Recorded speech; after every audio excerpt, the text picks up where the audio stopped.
আপনাদের জন্য 5 মিনিট সময় আছে। ফরেন সার্ভিস একাডেমিতে জাতীয় ঐকমত্য কমিশনের দ্বিতীয় ধাপের 23তম বৈঠকে আলোচনার বিষয়বস্তু ছিল সরকারি কর্ম কমিশন, মহা হিসাব নিরীক্ষক ও নিয়ন্ত্রক এবং ন্যায়পাল নিয়োগের বিধান, সংসদে উচ্চকক্ষের গঠন, সদস্য নির্বাচনের পদ্ধতি, এখতিয়ার, রাষ্ট্রপতি নির্বাচন পদ্ধতি, ইলেকটোরাল কলেজ, রাষ্ট্রপতির ক্ষমতা ও দায়িত্ব, নাগরিকের মৌলিক অধিকার সম্প্রসারণ সম্পর্কিত প্রস্তাব ও রাষ্ট্রের মূলনীতি। বৈঠকে কমিশনের সহসভাপতি অধ্যাপক আলী রিয়াজ ঐকমত্যের বিষয়গুলো কিভাবে বাস্তবায়ন হবে তা নিয়ে রাজনৈতিক দলগুলোকে নিজেদের মধ্যে আলোচনার তাগিদ দেন। আমরা অনুঘটকের কাজ করব, পাশাপাশি আমরা আনুষ্ঠানিক এবং অনানুষ্ঠানিক যোগাযোগের বাইরেও পরবর্তী সময় যতটা সম্ভব দ্রুততার সঙ্গেই আমরা এই বিষয়গুলো আলোচনার জন্য আপনাদের সাথে আবার মিলিত হব।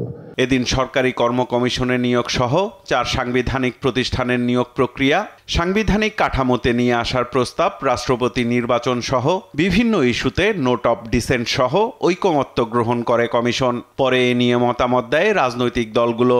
বাংলাদেশের মানুষেরা এক দল দুই দল তাদের মধ্য দিয়ে পরিচালিত না হওয়ার জায়গা থেকে আমরা অনেকগুলো দল তাদের সন্নিবেশের মধ্য দিয়ে দেশটা পরিচালিত হবে, গণতন্ত্রের একটা অবাধ চর্চা হবে, আমরা একটা ডায়ালগ নির্ভর, আমরা একটা পলিসি নির্ভর একটা দেশ আমরা বিনির্মাণ করতে পারবো। সেই আকাঙ্ক্ষার জায়গা থেকেই উচ্চকক্ষ এবং নিম্নকক্ষের কথা আমরা বলেছি। জামায়াতের নায়েবে আমির হুঁশিয়ারি দেন, সংস্কার নিয়ে আলোচনার আইনি ভিত্তি না এলে আইনের দ্বারস্থ হবেন তারা। এটা সরকারের দায়িত্ব, কমিশনের দায়িত্ব, কারণ এটা তারা জাতির কাছে ওয়াদাবদ্ধ যে তারা একটা রিফর্মস করবে বাংলাদেশে। সুতরাং আমরা আশা করি তারা তাদের ওয়াদা বাস্তবায়নের জন্যে এখনই উদ্যোগী হবেন। তো এইটাই তো আর একটা বিষয়, ওয়াদার পক্ষের কথা। যারা ওয়াদা করছেন আমরা রিফর্ম করব, এই গভর্নমেন্ট, তারাও যদি আইনি ভিত্তি না দেয় তাহলে তো ওয়াদা ভঙ্গ শুরু হয়ে গেল।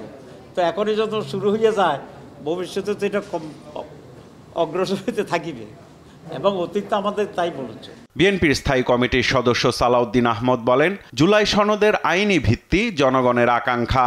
জুলাই ঘোষণাপত্র সংবিধানে সংযোজন করার কথাও জানান তিনি। এই ঘোষণাপত্রের সাংবিধানিক এবং রাষ্ট্রীয় স্বীকৃতি আমরা দেবো, কোথায় দেবো বলেছি, চতুর্থ তফসিলে সেটা আমরা বর্ণিত করব। গণ অভ্যুত্থানকে আইন মেনে হয়েছে, গণ অভ্যুত্থানের কোনো লিগ্যালিটি আছে, কনস্টিটিউশনালিটি আছে, বাট সুপ্রিম ডক্ট্রিন হচ্ছে কি?